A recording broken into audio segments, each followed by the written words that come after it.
Welcome to Unashamed Unafraid, a show unashamed about sexual addiction recovery and unafraid of coming unto Christ for healing. Where we talk about real recovery stories, answer anonymous questions with experts, and share resources that actually work. I'm your host, Steve. And I'm your co-host, Chris, and we are Unashamed Unafraid.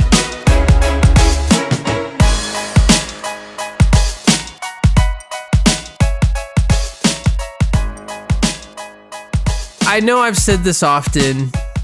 Well, hello, Sway. Hey, Steve. Sway is joining me for special purposes right now.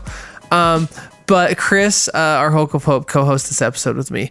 And I just have to say, Sway, as you know, I think everyone we have on Unashamed is just the freaking best and the coolest. But this episode for sure, legend status. Right. Like big moves in the game, right? I'm not talking about some young blood out of Atlanta or Texas who has some hot rhymes and some dope beats. I'm talking like heavy hitters level. I'm talking heavy Tupac, hitters. Biggie, Jay-Z, Dr. Dre level hitters. You know what I'm talking about? That's who they are in recovery. That you go to the Recovery Hall of Fame, bronze statues of these two people. Yes, absolutely. So this episode we talk about SAL, SA Lifeline, the foundation. Right? And so my favorite form of the 12 steps, and the foundation is going on, be doing some of that. In the episode, we didn't even talk about the retreats for women that they're doing. Right. Just getting into so many different things that are just changing lives. You can find a meeting every day of the week, online, anywhere, right? So have them in person. Bonus content was cool. They talked about where people get stuck in recovery, how to work on that. In the episode, we're talking about foundation. Rhyll wrote a book, so it's Stephen and Rhyll Croshaw. Rhyll wrote a book. If you haven't read it yet, read it now. So excellent book. So, and they had a big announcement that they are now available. They have put together a workbook, which is like the 30,000, like the manual of like 30,000 foot holistic recovery. And so I'm not doing it justice. Steven talks about it on there. Listen to the episode. Let them do it. Let them do it. Let the it. legends do their thing. But both of those are really good. And follow us on social media at Unashamed Unafraid. We're going to do giveaways for both Rhyll's book and the manual. So we're going to be giving some of them away. Facebook and Instagram in particular. Yeah. Follow us. This episode is special to me for several reasons. Which is why you pushed Chris out of the way. That's which exactly is not why. Easy to do. Yeah, out he's of sitting all of right us, next to me, Chris and I'm is just the like, one boop. who hits the weight room more than any of us. It's true. So Sway had to hustle for this moment. So this better be good. Yeah. So, man, when I first started in recovery, I tried, different 12-step. And when it finally came down to it, SAL 12-step is what hit home for me. If it wasn't for this particular 12-step program, I would not have found real recovery. And almost as important is, I remember there was a time Rachel and I are in the middle of our separation. I'm living in this, if you haven't heard my episode, I'm living in this dank hole of an apartment. Which great story, by the way. Right. Sway and Rachel. You should go listen to that if you haven't. So I'm living in this dank hole. I've been reading some of Rhyll's book. I've watched several of their videos. And I remember just vividly God saying to me, this can be your story. This can be very much what your story is like. And you just have to be willing to go through the pain. And I remember I called Rachel shortly after. I don't even know if she's going to remember this. And I could tell in her mind, she's like, that's bullshit. She might have even said it. And I don't. Of course, we know Rachel. Right, of course she said it, right? She's like, I don't believe it. Sounds like shit. I don't want to hear it. I'm out, right? And, here we are 3 years, 4 years later. And, we're we're in it. We're in the battle, and it's still rough every day, but man, we battle through, and it's because of people. Not because of people it's because of Legends. Steve and Rhyll. Legends. Their example, their openness brought that moment, that moment with God for me and our path. Yeah, so we don't deep dive into their story in this episode, but just go to the website, right? It's all there. So it is SAL12step.org and Lifeline.org. So there's stories there. They've done a great video, and they have one of those stories that and we talked about when we get in the episode. I'm like, at the time, probably people didn't believe you, and now it's just crazy. Just legend. I don't know what else to say about There's this. nothing else to say. Incredible people. The work they're doing incredible, and love these meetings, right? Yes. And here's the thing about 12-step. It's free. Yep. There's a meeting right now. Pause this episode. Go to the website and go. Yep. Do it. But then come back and listen to this episode and give us 5 stars on iTunes, because that's how the world views us. The bonus content is awesome. As always, we invite people to become outsiders. Do it. That's by donating to, and our donations, right? We are a 501c3, so nonprofit. So all donations go to fund people recovery. So you can go to our scholarships page and apply for a scholarship, or if you'd like to create a scholarship, you can do both. So we have scholarships right now for therapy, retreats, different things. So that's where the money goes. And our outsiders, right? They're in that 12th step, is the active recovery, and they're those who are bold, accepted, and they're unashamed. And so if that's you and you want to be doing something, come be an outsider. Come be an outsider with us, and Just you can do do it. it. Get the bonus content and do some of the other cool things. So, I'll give Chris the mic back. Thanks, Steve, for letting me do this. These guys are awesome. And legends. Welcome to the Recovery Hall of Fame as we sit down with Stephen and Rhyll Croshaw.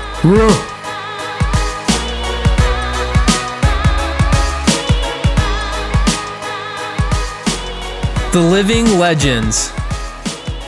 Steve, don't roll your eyes, Rhyll. Steve and Rhyll Croshaw, thank you for coming in tonight. We're happy to be here. We are happy to be here, especially to be alive. I don't know the legends part, but we are here in real life, Steve. Chris knows they're legends. Yep, I know absolutely. they're legends. People listen to their legends. So, we have so much that you have to just tell us.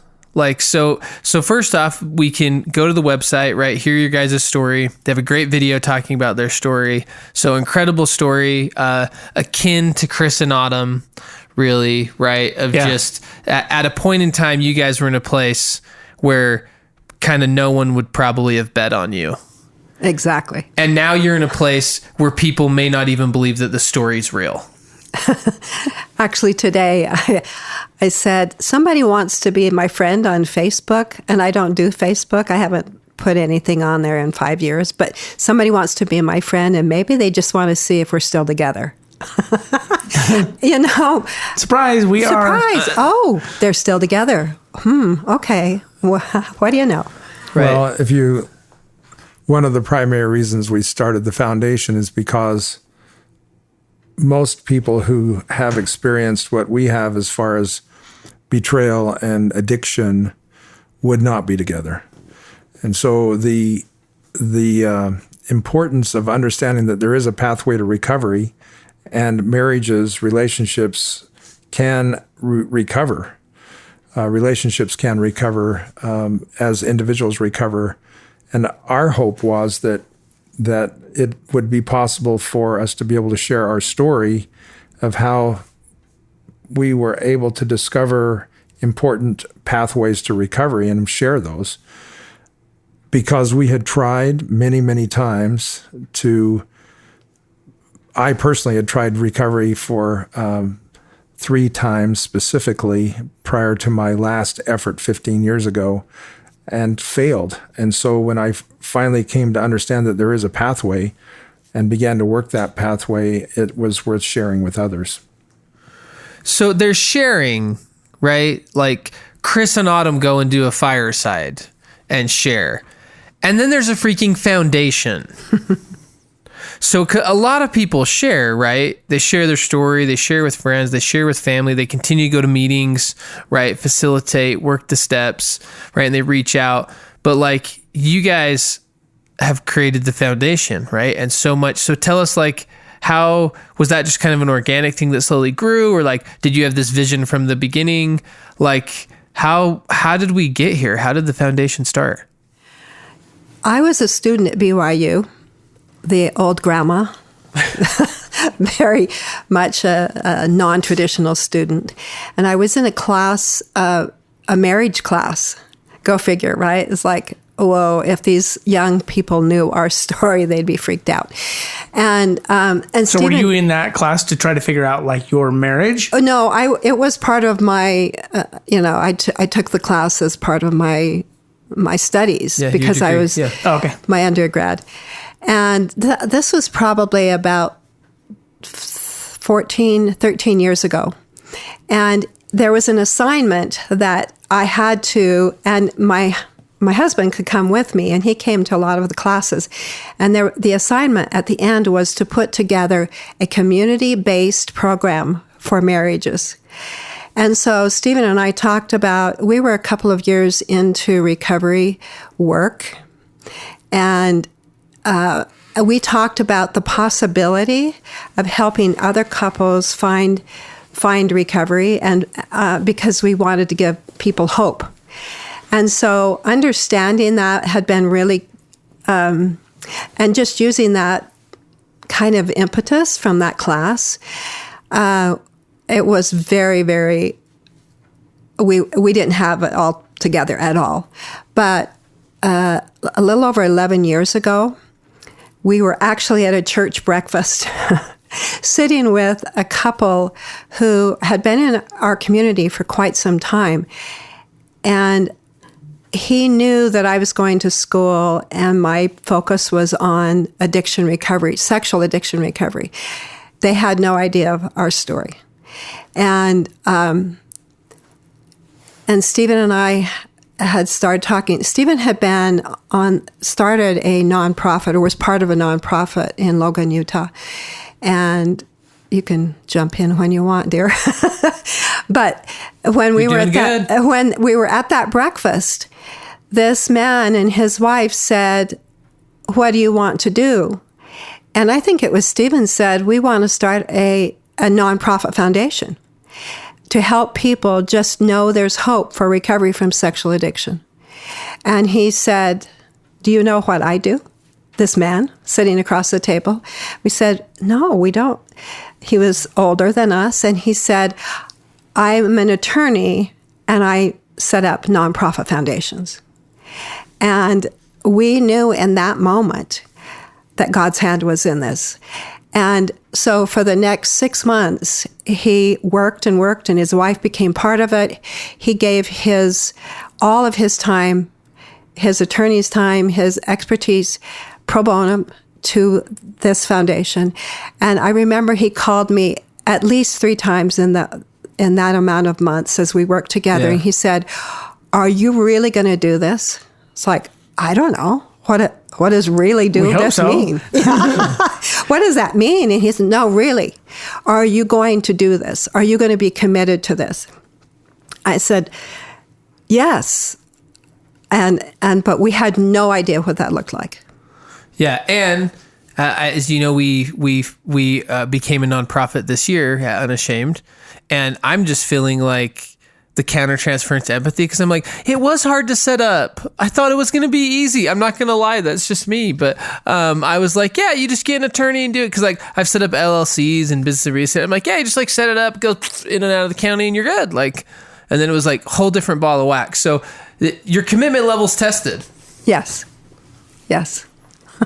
And so that was over 11 years ago.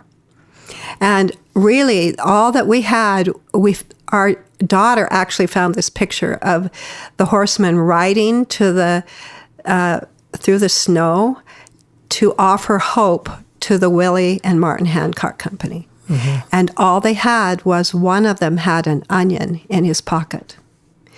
And that was the picture that we started with. This was our vision. We're running ahead just to say there's hope. There's help coming. We don't know what that help looks like exactly. We'd been doing therapy. Stephen was doing 12-step. I had not started doing 12-step at that point. We were reading everything we could find. So we were trying to understand what that help looked like, but we didn't think we could offer it.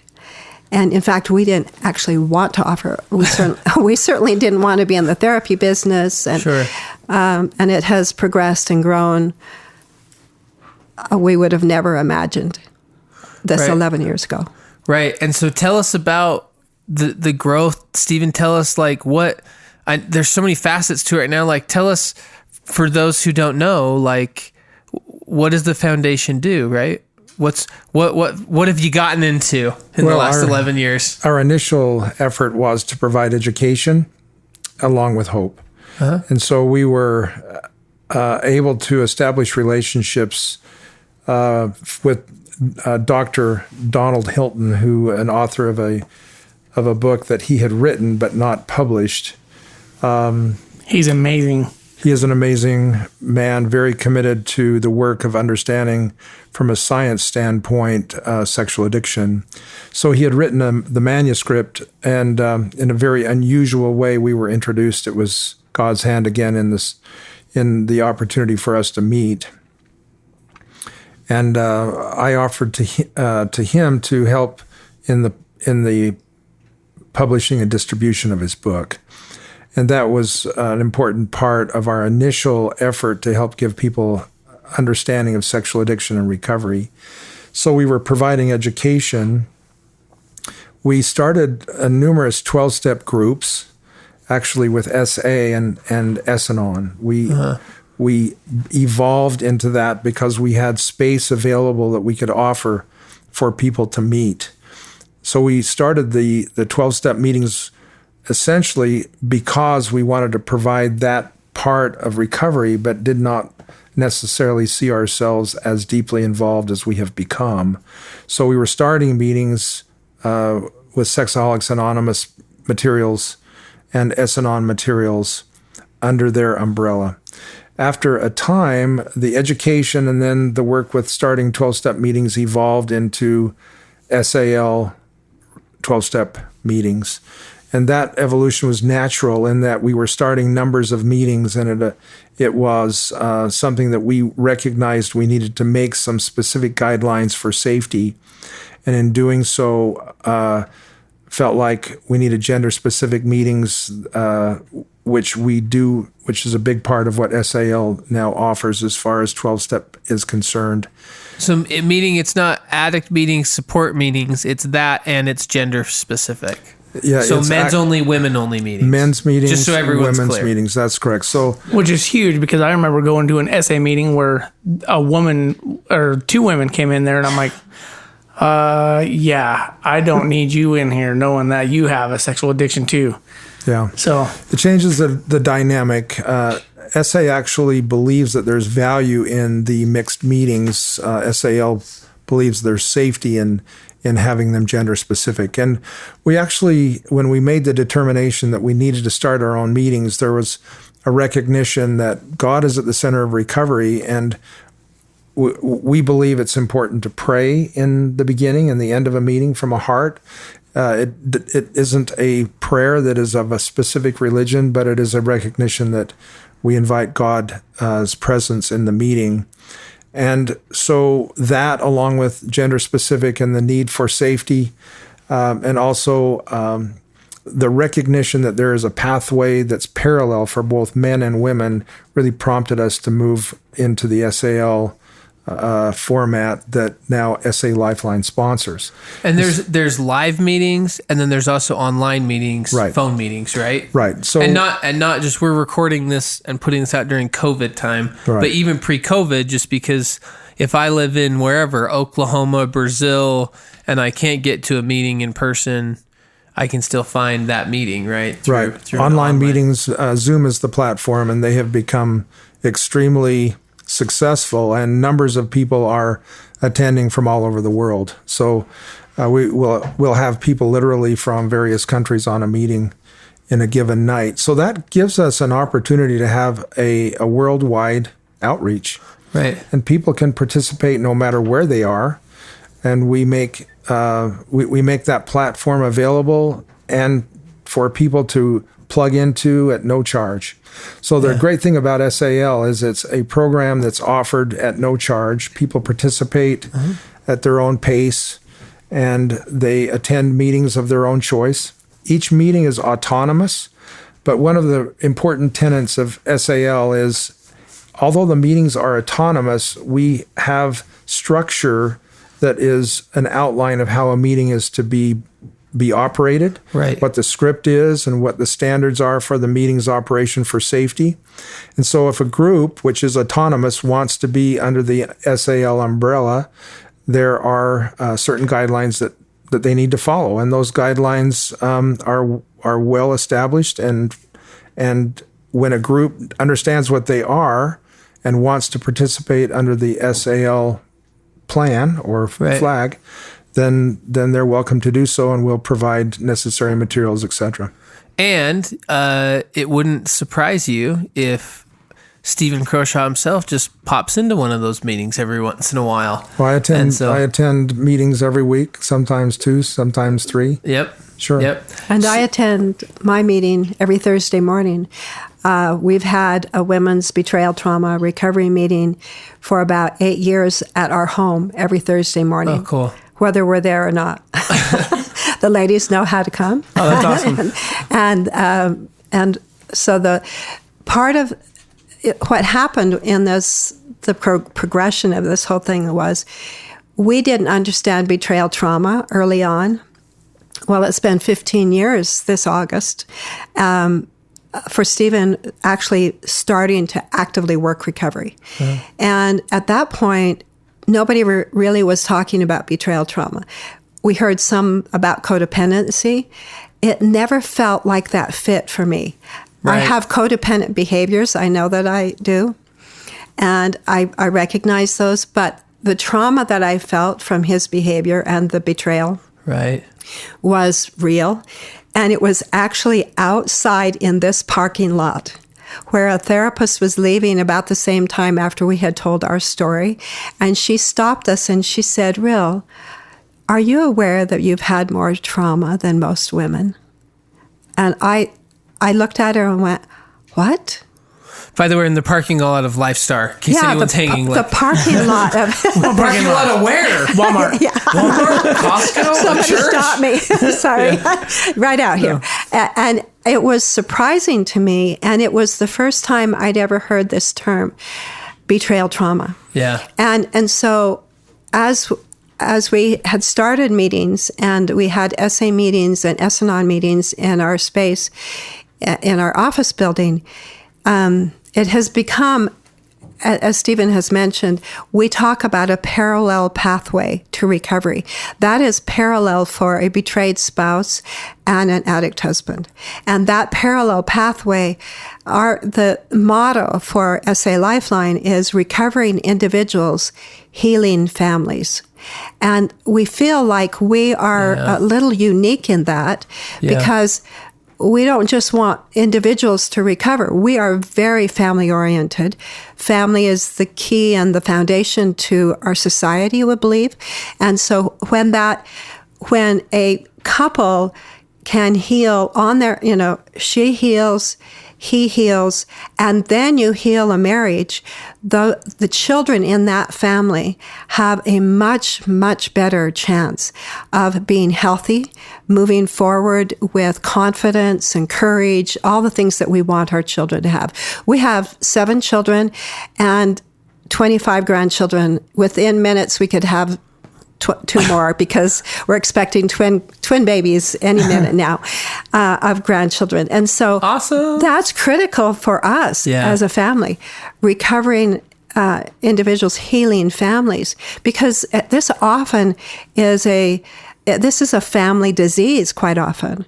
You have, I would say always. Yeah, and members of family who continue on for generations, we want to be this place where it stops and it turns around, it heals. Well, and that's one of the things that Autumn talks about with Lifestar, where that really what kind of changed her perspective on this, where they lined them up and did the family of origin and had everybody line up behind Autumn for who was addicted in her family, not just pornography, but addiction in general.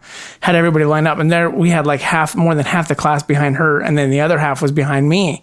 And Dorothy was like, this is where you repair the breach. Because of you guys doing this, you can change the generations that come after you. Yes. And it really just affected me as well. And it's just like you're saying, that's really why we're doing what we're doing, is really educating them, helping them understand, hey, it's okay to talk about this stuff and deal with this addiction so that it doesn't carry on through those generations forever. I remember being in these offices about 15 years ago. Right. And I'm the mom, I'm very much family oriented. And I said to our therapist, how am I going to teach my kids not to be addicts and not marry addicts? That was my big question. And he said, you won't teach them. They will watch you. And I was like, it's your actions. Darn. Man. Actions speak louder than words. And that's going to take a lot longer than a 2-hour message, right? Yeah. But that is something that after 15 years of this work, our families knows what we do. They know our story. Our grandchildren have sat with us when they're about 13 and older. They sit with grandma and grandpa and their parents, and they hear our story. And it's awesome. We've had a grandson come up with tears in his eyes and say, Grandpa, whenever I'm tempted, I'll remember you. And that's the kind of healing that we hope will happen, because our children we can't prevent this, but we want to protect them as much as we can.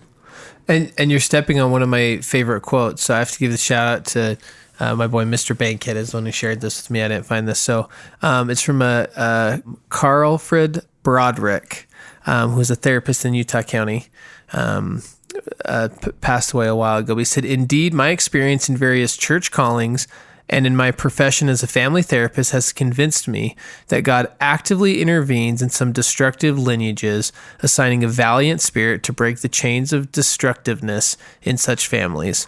Although these children may suffer innocently as victims of violence, neglect, and exploitation, through the grace of God, some find the strength to metabolize the poison within themselves, refusing to pass it to future generations. Before them were generations of destruction and pain. After them the line flows clear and pure. Their children and their children's children will call them blessed. In suffering innocently that others may not suffer, such persons to some degree become saviors as on Mount Zion by helping to bring salvation to a lineage. And I believe I married one of those valiant spirits. I think you both are those valiant spirits. We have actually talked about being given the opportunity to work together in understanding recovery and working recovery, and then sharing our story, which isn't about bringing attention to ourselves, but more attention to the reality of addiction, the reality of trauma, and the opportunity to work recovery and heal. And hopefully that is our entire purpose, is that in sharing our story, that represents that God intervenes in the lives of those who have a willing heart. I think that is our story, and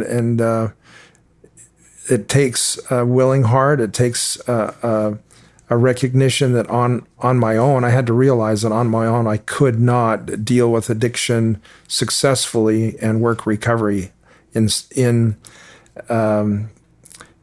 hiding and attempting time and time again to recover. So I think that our message is one that there is opportunity for recovery. It has to be done in the open and with the help of others. We don't share our story with the idea that everyone should go public in a general way as we have, but there are certain people who need to know, right. and so that help can be found. But if you want to go public, I know a podcast. Yeah, you can do that. And you can send us an email. And we'd love to have you come and share your story of recovery. So reach out to us. What Rhyll didn't say, what she didn't mention, is she was taking this class where the idea was actually introduced to start this community program, and we had no idea what that meant. But that in that group with that class was the first time that I shared my story publicly. So we made the decision that we would share our story. There's a lot of silence in the room when we share our stories. If you want to come to a really reverent class, go someplace where we're sharing our story because no one says anything. But that was the impetus. Curiously, this is a side note. In that same class was a woman who is a spouse of one of the founders of Fight the New Drug. So something a little interesting was happening in that class. Something was in the water in that class. God was showing up on campus for that. That's kind of an interesting sidelight note. But SA Lifeline, and maybe getting back to the relationship between SA Lifeline and SAL. SA Lifeline is the public foundation that we are able to function in a public way, and that's where we tell our story. SAL is anonymous. And so when we are working within the SAL format, we are working with brothers and working with sisters in recovery by first name only, and we do it anonymously. And so we follow essentially the traditions of AA in that these groups are anonymous and autonomous. So help me pin this down, because now I'm like, I hope I've said this to everyone right when I share this, Chris, when I tell people about SAL and that they should go to a meeting. So I put like the LDS Church's ARP on one end of the spectrum and SA on the other end of the spectrum. And so when people are like, I just feel like the LDS Church's one is kind of watered down or boring, I'm like, well, you should go to an SA meeting. That'll mix it up for you, right? Because it's much more raw, right? It's like you're not getting out of there without someone being like, why don't you have a sponsor? Here's 5 phone numbers. You have to call someone this week. You're not working recovery. Where, right, the church is very like, God, feel the love. No one's going to talk to you. You can walk in and out, right? And there's purpose for both, right? There is purpose for both. I put you guys like right in the middle of that spectrum, where it's like some of that rawness, right? That it's not mixed gender, right? But it's not so far the other way. Would you say I'm describing you accurately? Let me add some to that. No, that's what I want. I'm like, this is. Yeah. If we look at SAL, our effort is to follow closely the concepts of the spiritual nature of recovery as identified initially in the Big Book of Alcoholics Anonymous. Right. And with a study of the Big Book, it's recognized that addiction is spiritual, recovery is spiritual, and God is at the center of recovery. So if I was going to specifically identify SAL closely with another 12-step program, I would identify us closer with AA, but recognizing that the issue is not alcohol addiction, right. The issue is lust and sexual addiction. Right. And so we are very focused on the concept of the spiritual nature of recovery and that God is at the center of that. The God of our understanding. The God of our understanding. Right. That we're because non-denominational. not everybody, we are non-denominational, right. But not everybody, even in a particular religion, sees God personally the same way as another person. Right. And we have found that to be very clear as we've worked with people from all over the world, right. And of different religions. And so we see this is a spiritual program, just as AA is, of course, ARP and SA, S-Anon. But one of the things, beyond gender specific, we allow prayers from the heart. We also allow people to share from their own personal religious experience, although no proselyting is part of our script. And so that people can share their journey of spiritual growth. And so I think you're right, that it maybe is somewhere in the middle. There are some differences of from both, and we hope that it's a hybrid of both. I think it's the best of all worlds. That's what I really mean by the middle. It's not that you're shortchanged somewhere. I mean, in my opinion, and if I'm being honest, right, when we started in our bonus content, we're working the 12 steps ourselves, me and James and Joe. And so when I pick a meeting for me, it's an SAL meeting. So, I could choose. But it's important for us to recognize that we give a lot of credit to those that have gone before us in both AA and SA and S-Anon. SAL utilizes the materials from Alcoholics Anonymous, the Big Book, and the 12 and 12. We also utilize publications from Sexaholics Anonymous, the White Book, and the Step into Action. And we are soon to introduce our own manual. It's a working manual of understanding how to... Insert drum roll. There we go. Yes. Because the manual is outlining recovery from a broad perspective. It is based upon working recovery and including 12-step, but we also emphasize that working recovery is also beyond 12-step qualified therapy, education, proper boundaries, and so that people that are understanding that there is a need for the spiritual basis of recovery. There's also a very important need to understand some of the psychological issues associated with recovery. And so we are as a foundation, as SA Lifeline, pushing what we call the recovery puzzle, which includes qualified therapy, which includes the spiritual basis of recovery of working 12-step. And we emphasize SAL 12-step. We emphasize the importance for education. I literally, every single person that I meet that is coming to an SAL meeting for the first time has very, very little understanding of what recovery really takes. There's a lot of pain. Mm-hmm. There's a lot of uncertainty. There's a lot of shame, oftentimes, a lot of fear. And so our goal through the foundation of SA Lifeline is to help people understand that here is a pathway to recovery. And we then understand that there really was not a 12-step program that we felt like added the most value, and that we could do that. And so with SAL, we made that contribution, and we think that the elements that are found in SAL are really coming up with all of the elements that create a safe place to work the spiritual program of recovery. One of the unique things that I have found is that SAL Women's Betrayal Trauma Recovery actively work 12-step. Now, we think that only addicts need to do that, right? Right. But what we've discovered, this parallel pathway, is that when we as betrayed spouses, we as women, work the 12 steps, our lives become much more calm, serene, directed. We feel more courageous, and we can deal with a lot of stuff, a really fun word. But we understand how to deal with life, the unmanageability of life. Sure. And Is it because you understand a lot more? You understand the whole recovery process, what the addict goes through? Well, it's not about the addict. It's about actually me recovering from my own trauma. And also from my own, step 7 is giving to God the defects of character that I have. Well, 15 years ago, if someone had told me that I was going to make a list of my defects, I was like, are you kidding? He's got them, and I've got it together. But now I recognize through this process how freeing it is for me personally.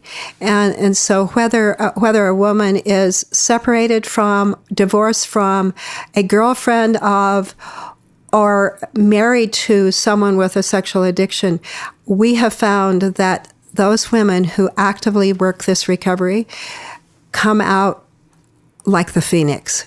Mm-hmm. It's the fire, and nobody wants to be in it.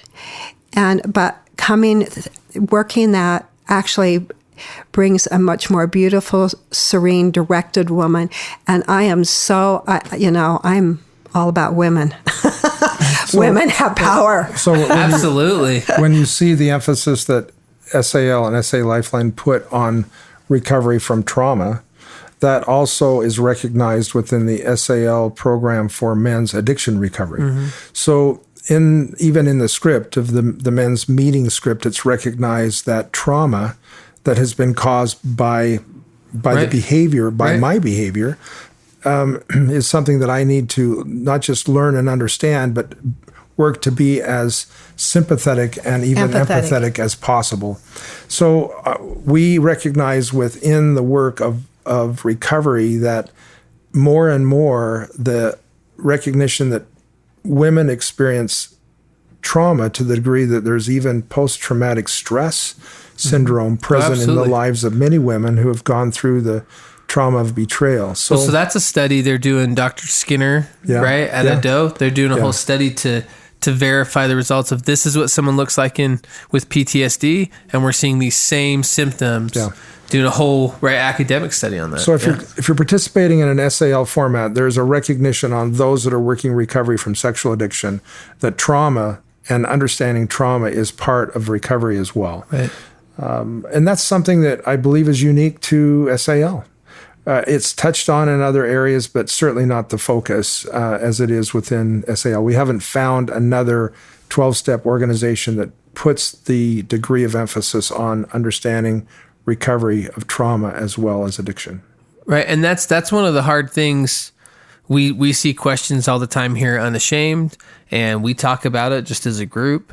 And then also as a therapist is people have a hard time figuring out a holistic recovery package, right? And so they're like, well, is therapy everything? And I'm like, well, no. A lot of people recovering don't even go to therapy.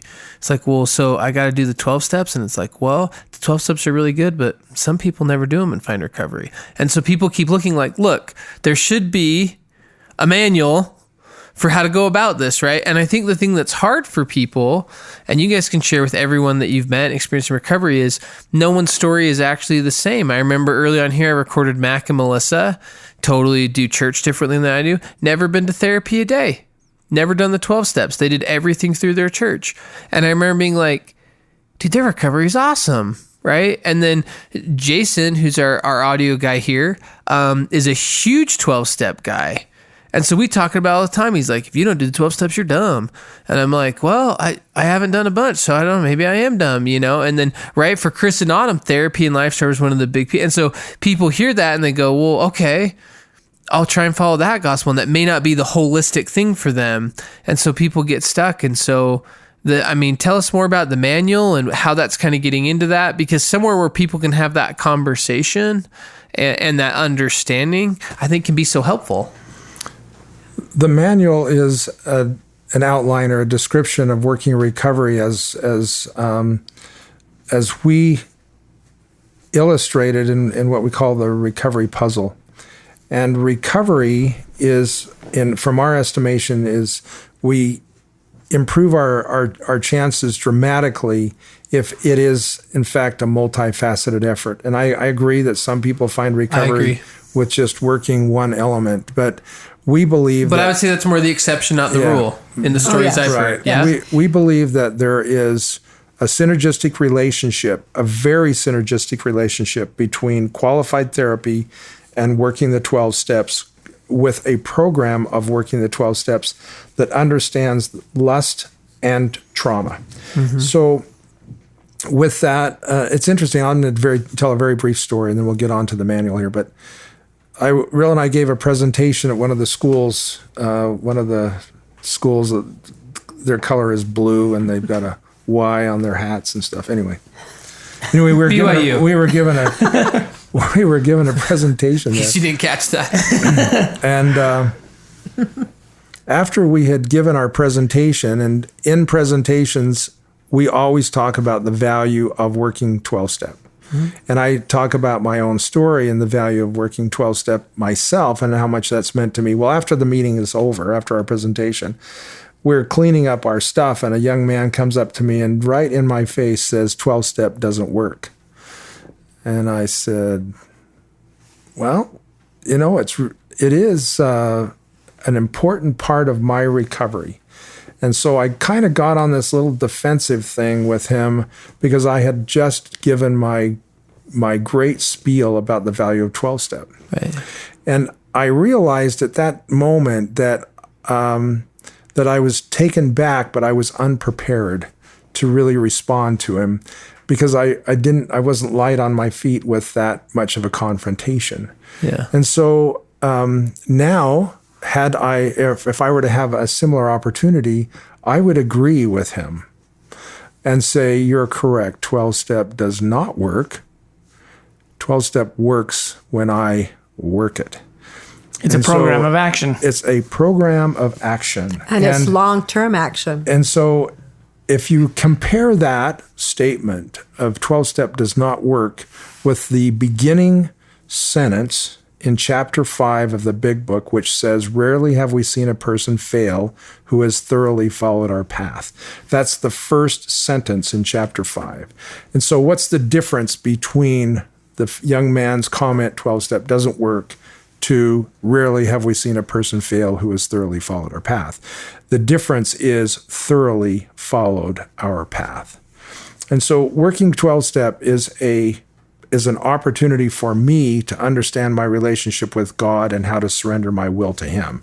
So I'm understanding unmanageability. Right. I'm understanding that I can't do this on my own. Where is the power to heal? And so I'm beginning to learn to understand that. And then I'll progress all the way to the point where I'm then ready to help someone else. And ultimately, that's where great healing takes place, when I'm able to share my own experience and help someone else. Right. So with that and the sharing of our experience, the manual is exactly that. It's based upon our understanding of the work of recovery that includes working 12-step, SAL 12-step, working with a qualified therapist for a period of time, understanding addiction and understanding trauma through education. And so an education format that there are many, many great books written by professionals and people who have gone through this that are of great value. So we help people find those and understand those. We also emphasize the importance of boundaries. And that if people are able to establish boundaries in their life for safety and understand what that means and help in establishing those boundaries, then they're much more likely to stay safe. So within the manual, we build on those concepts, but we put a special emphasis then on how to work SAL 12-step. Yeah. Because we've in 47 years of marriage. That can't be true, Rhyll. You're only 35. Oh, thanks. You're smooth. But in 47 years, Stephen could go sober for 3 years. So it's not that I doubt people that just say, well, we did one thing and we're okay. Just for us, we did that. Yeah. We did the a la carte program. We did therapy for a year, and he said he was good.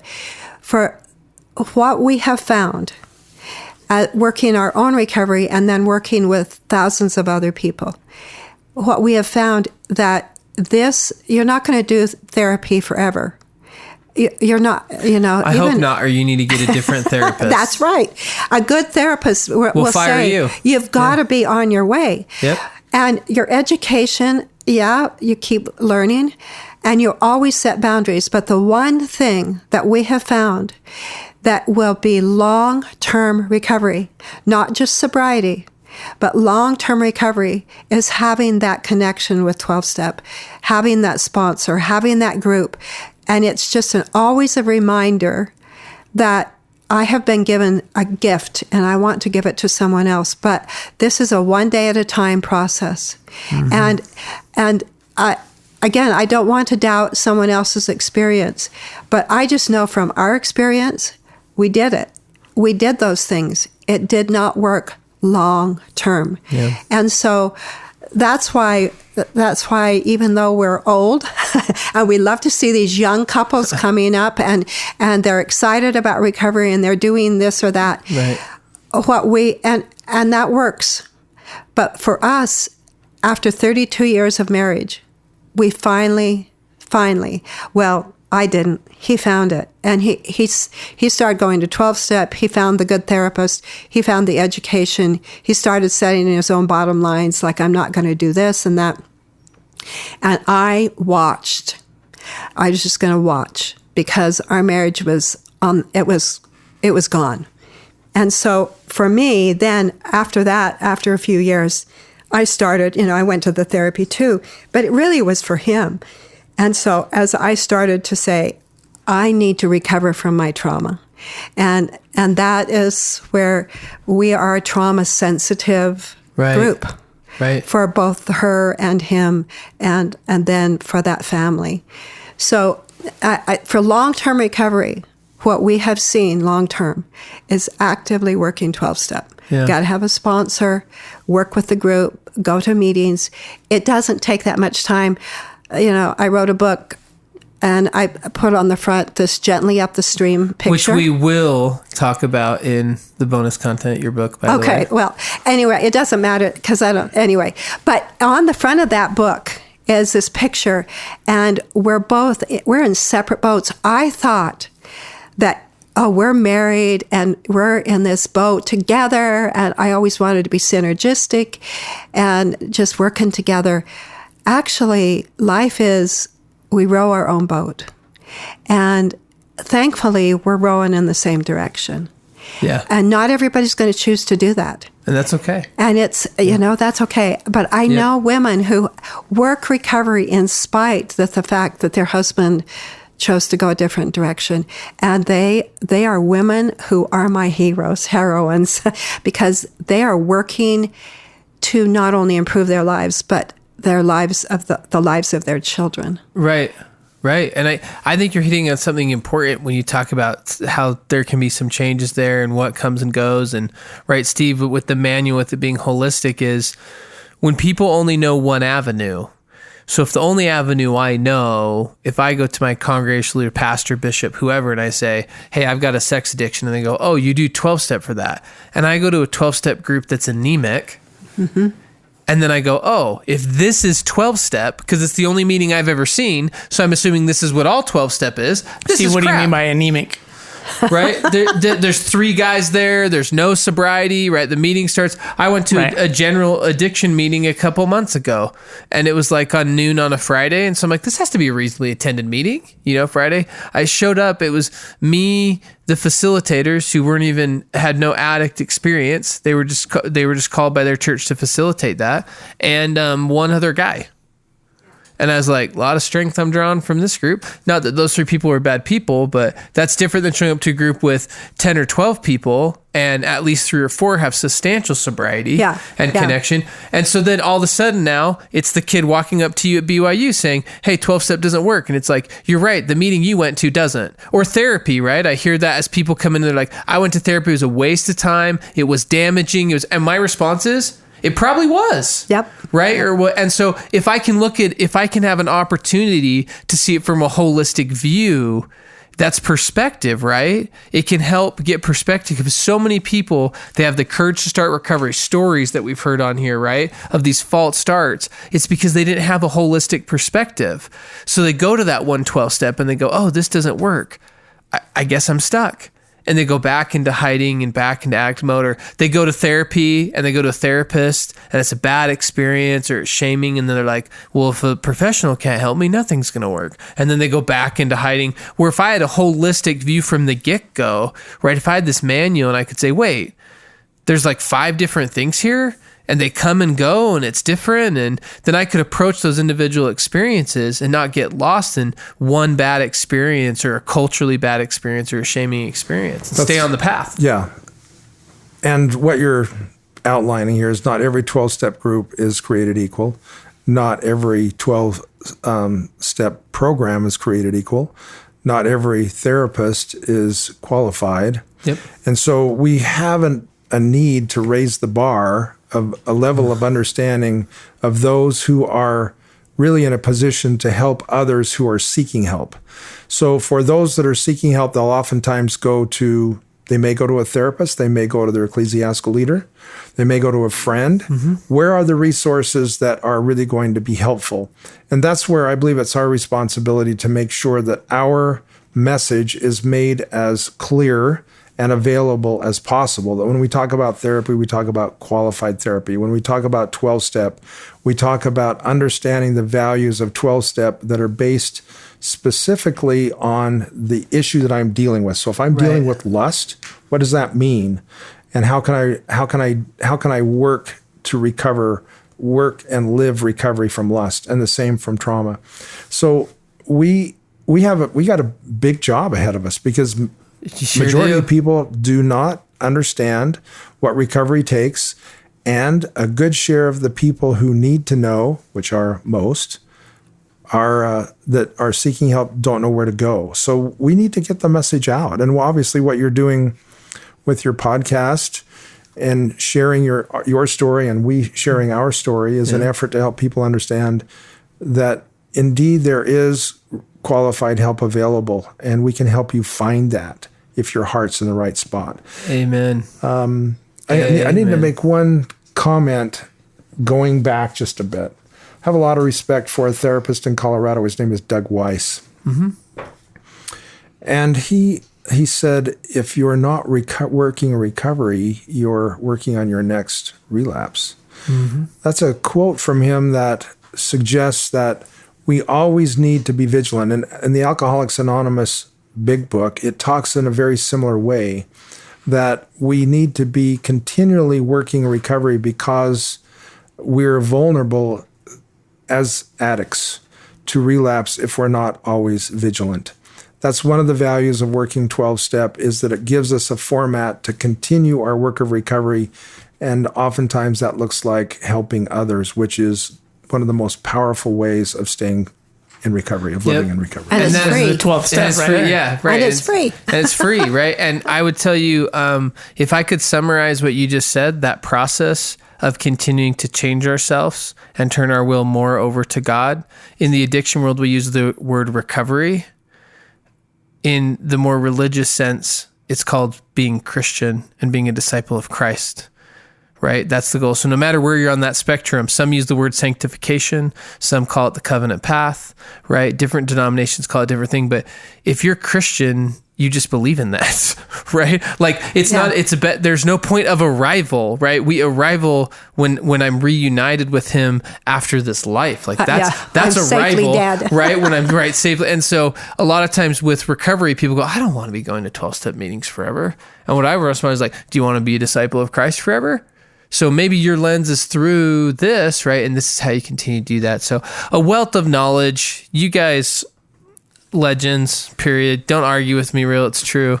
And so we'll get into some cool stuff in the bonus content. We're going to ask Steve and Rhyll. We're going to talk about the book. And we're just going to ask them, top of their dome, if they had a couple recommendations for, why recovery works and some of those things. We'll do that. But we always end our episodes, allow people, we're super into the music and think music can be powerful. So we'll put you on the spot. We give everyone an opportunity to end an episode with a song, send everyone out. So do you have a song that you want to end your episode with? I love Blessings. Do you know that? It comes from the rain, and that's a really wonderful Christian song. But the one that I have gone to so often is How Firm a Foundation. And the third and fourth verses of that is that He'll never, ever desert me. And so that's one of my go-tos. Every time I sing that, I remember how He didn't ever desert me. I felt really alone on my bathroom floor, bawling my eyes out. But He never deserted me. Yeah. I'm going to take a different path on the song that I'm going to choose. I'm going to choose a John Lennon tune, Grow Old Along with Me. Mm. And Rhyll and I actually sing that song together. And let's hear it. Yeah. Where's the guitar?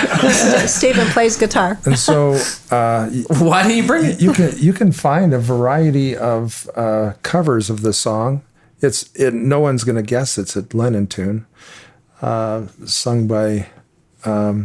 Anyway, what it essentially says is, grow old along with me. The best is yet to be. Yeah. And no, I know the song. It's a great song. We would like to encourage those that are suffering from addiction and trauma to recognize that there is a pathway of recovery, and that once established on that pathway, light begins to grow around us, and the opportunity for healing relationships is built in recovery.